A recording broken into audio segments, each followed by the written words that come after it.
Em nome do Pai, e do Filho, e do Espírito Santo. Amém. Naquele tempo, o Senhor escolheu outros 72 discípulos e os enviou 2 a 2 na sua frente, a toda cidade e lugar aonde ele próprio devia ir. E dizia-lhes: a messe é grande, mas os trabalhadores são poucos. Por isso, pedi ao dono da messe que mande trabalhadores para a colheita. Eis que vos envio como cordeiros para o meio de lobos. Não leveis bolsa, nem sacola, nem sandálias, e não cumprimenteis ninguém pelo caminho. Em qualquer casa em que entrardes, dizei primeiro: a paz esteja nesta casa.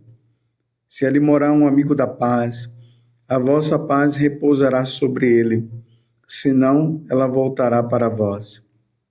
Permanecei naquela mesma casa, comei e bebei do que tiverem, porque o trabalhador merece o seu salário. Não passeis de casa em casa. Quando entrardes numa cidade e fordes bem recebidos, comei do que vos servirem, curai os doentes que nela houver, e dizei ao povo: o reino de Deus está próximo. Está próximo de vós. Mas, quando entrardes numa cidade e não fordes bem recebidos, saindo pelas suas ruas, dizei: até a poeira de vossa cidade, que se apegou aos nossos pés, sacudimos contra vós. No entanto, sabei que o reino de Deus está próximo. Eu vos digo que naquele dia Sodoma será tratado com menos rigor do que essa cidade.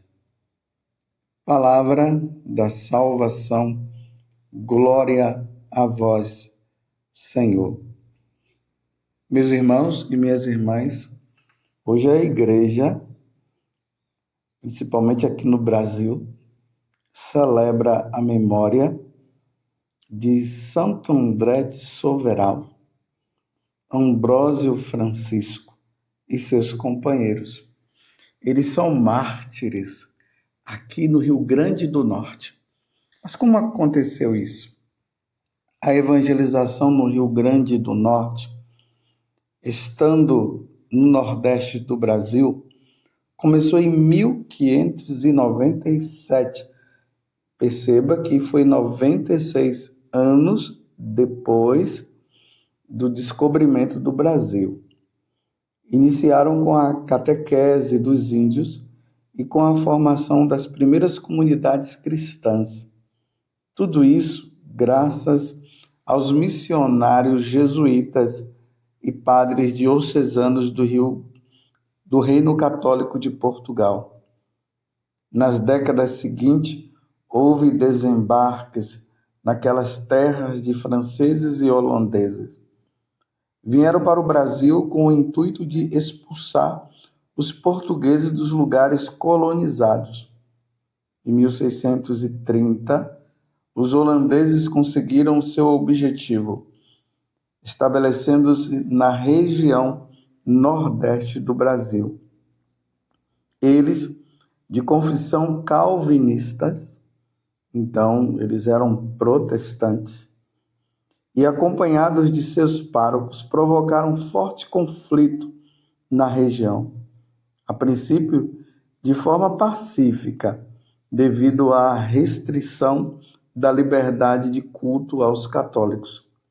A partir daquele momento, passaram a ser perseguidos.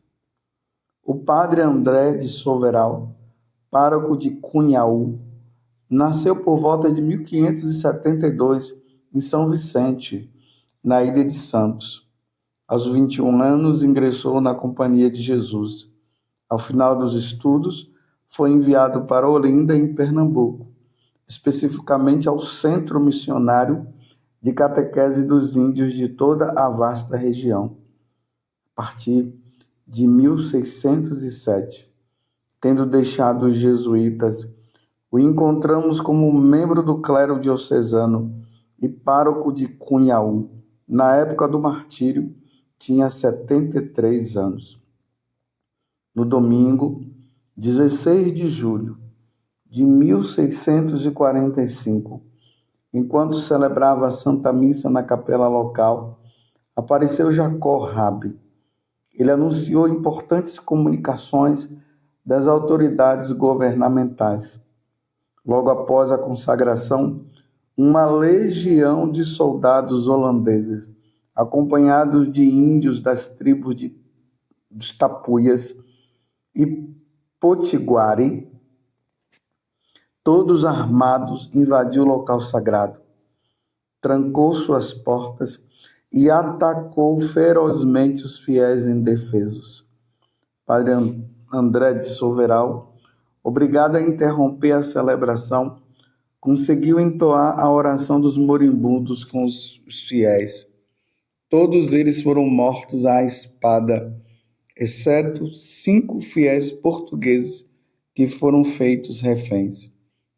Os assassinos roubaram roupas e objetos dos cadáveres, depois os destruíram. Os católicos mortos em Cunhaú tinham a todo mais de 60 anos, mas deles só se sabe o nome do pároco e do leigo Domingo Carvalho. O segundo momento do martírio ocorreu cerca de 3 meses depois, em 3 de outubro de 1645, em Uruaçu, dentro da paróquia Nossa Senhora da Apresentação, liderada pelo padre Ambrósio Francisco Ferro. Tomados pelo terror do que aconteceu em Cunhaú, os católicos de Natal tentaram fugir em segurança, em abrigos improvisados, mas em vão. Presos juntamente com o pároco padre Ambrósio Francisco Ferro, foram transferidos para perto de Uruaçu. Ali, eles esperavam os soldados holandeses e cerca de 200 índios sob o comando do líder indígena Antônio Paraopaba, que tinha uma verdadeira aversão aos católicos. Os fiéis e seus párocos e o seu pároco foram terrivelmente torturados e deixados para morrer em meio a mutilações desumanas. Os cronistas da época ficaram horrorizados ao descrever em detalhes. Fala-se até que um deles, o coração foi arrancado, abriu o coração, abriu o corpo, né, no lugar onde fica o coração, e arrancaram o coração. No evangelho de hoje, nós vemos Jesus pedindo que nós rezemos para que o Senhor envie operários para a sua messe, porque são poucos os operários. E ao mesmo tempo Jesus diz: eis que vos envio no meio de lobos. Eis que vos envio como cordeiros no meio de lobos. Meus irmãos, nós precisamos rezar muito pela igreja. E rezar pela igreja para que realmente surjam cada vez mais sacerdotes, missionários, religiosos e religiosas, cheios de um ardor missionário e prontos para testemunhar a fé em nosso Senhor Jesus Cristo. E se for preciso morrer e dar o sangue, que morra e dê o sangue, como nós vimos aqui Santo André de Soveral e Ambrósio e todos esses companheiros que foram mortos. Imagine, está lá Santo André, sacerdote, celebrando a Santa Missa, e aqueles homens que odiavam os católicos entram na igreja. E o padre ali teve que, de uma certa forma, interromper o sacrifício da Santa Missa, porque eles chegaram com uma com essa missão, era de matar mesmo, e não permitir que o sacrifício da missa se perpetuasse. Vocês estão entendendo que situação? E Jesus fala justamente aqui no Evangelho, quando ele envia os 72 discípulos, ele já envia mostrando que a coisa não seria fácil.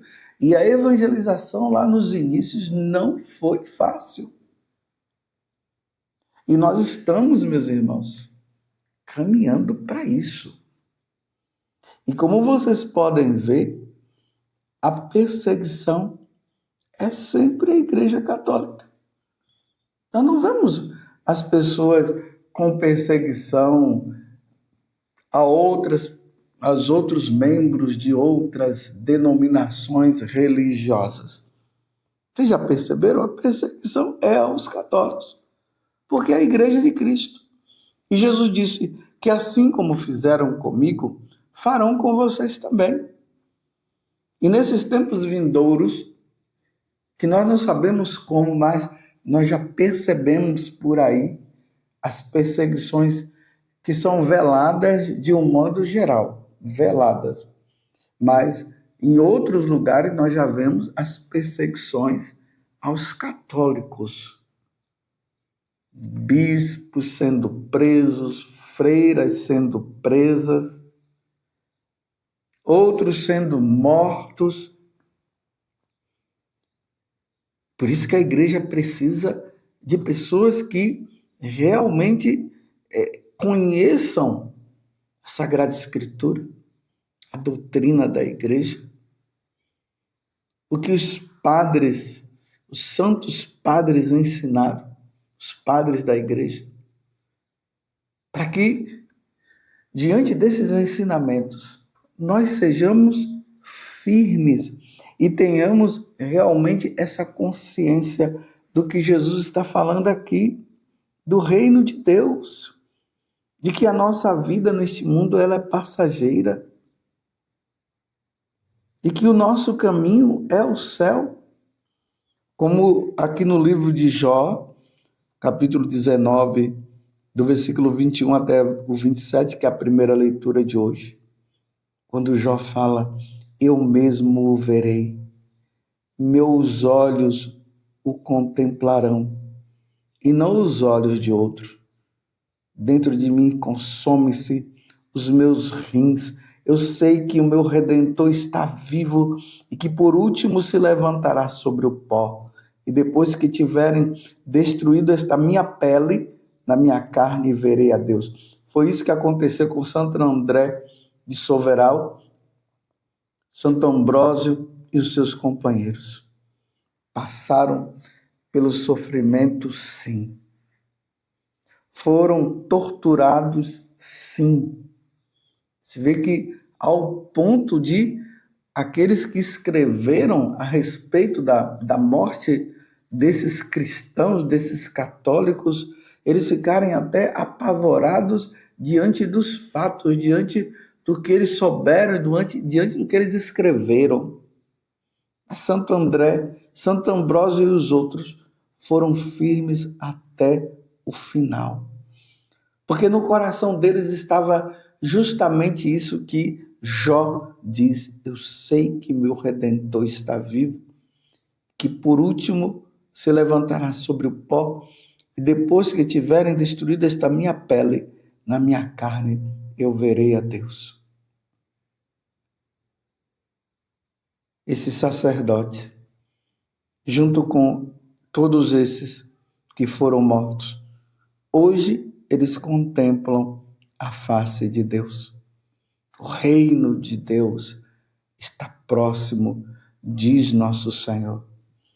E aqui no Evangelho ele vai dizer que eles indo pregar o Evangelho e chegando naqueles locais, as pessoas não quiserem ouvir, sacuda a poeira dos seus pés. E aí Jesus conclui: eu vos digo que naquele dia Sodoma será tratada com menos rigor do que essa cidade. Olha bem o que aconteceu com Sodoma e Gomorra, os pecados de Sodoma e Gomorra, o homossexualismo, a depravação, a idolatria de todo tipo. E os anjos foram lá e quando chegaram lá realmente confirmaram aquilo que estava acontecendo e eles não quiseram abrir o coração.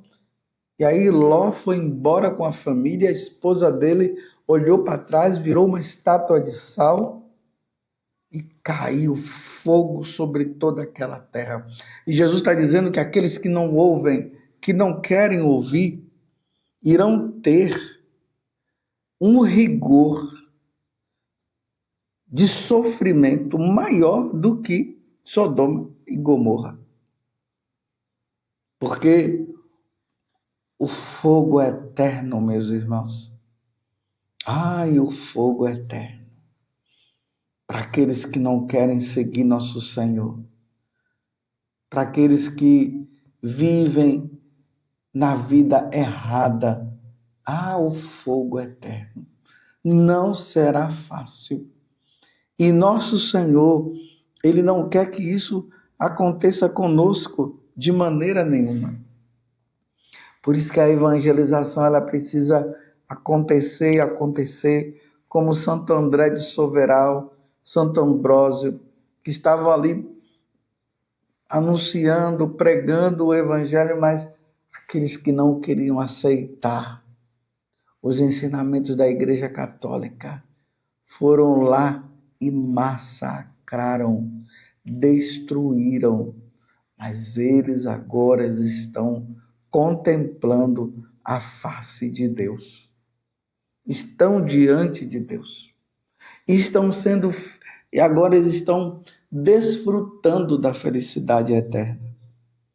Por isso nós precisamos rezar como o Senhor está pedindo hoje, para que possa enviar realmente sacerdotes, religiosos, religiosas, missionárias, que tenham a disposição de viver a verdade do Evangelho até o fim, se for preciso. Morrer se for preciso.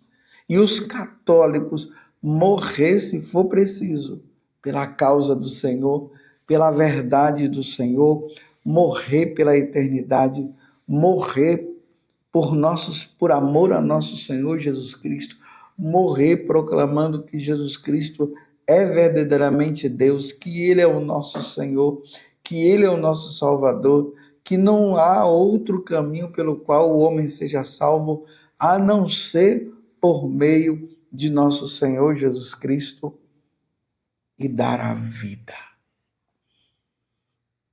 E dar a vida se for preciso. Você teria coragem de, numa situação dessa, você dizer louvado seja nosso Senhor Jesus Cristo?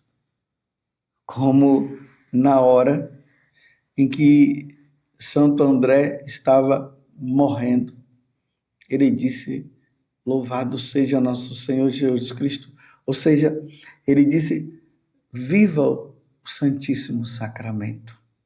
Louvado seja nosso Senhor presente na Eucaristia, no Santíssimo Sacramento do altar, porque os calvinistas não creem na presença de Jesus na Eucaristia. Que Deus nos conceda a graça da fidelidade, de nós proclamarmos que verdadeiramente Jesus está presente na Eucaristia. O inferno não gosta de saber de Jesus presente na Eucaristia. Por isso aqueles homens entraram lá na igreja e foram acabar com o sacrifício da Santa Missa, que jamais acabará, Mas ali nós vemos a expressão do inferno diante da missa. É por isso que eu digo, por que tanta aversão e perseguição a Igreja Católica justamente por causa do sacrifício da Santa Missa. Louvado seja nosso Senhor Jesus Cristo, para sempre seja louvado, e a sua mãe, Maria Santíssima, e desça sobre você a bênção de Deus Todo-Poderoso, Pai, Filho e Espírito Santo. Amém.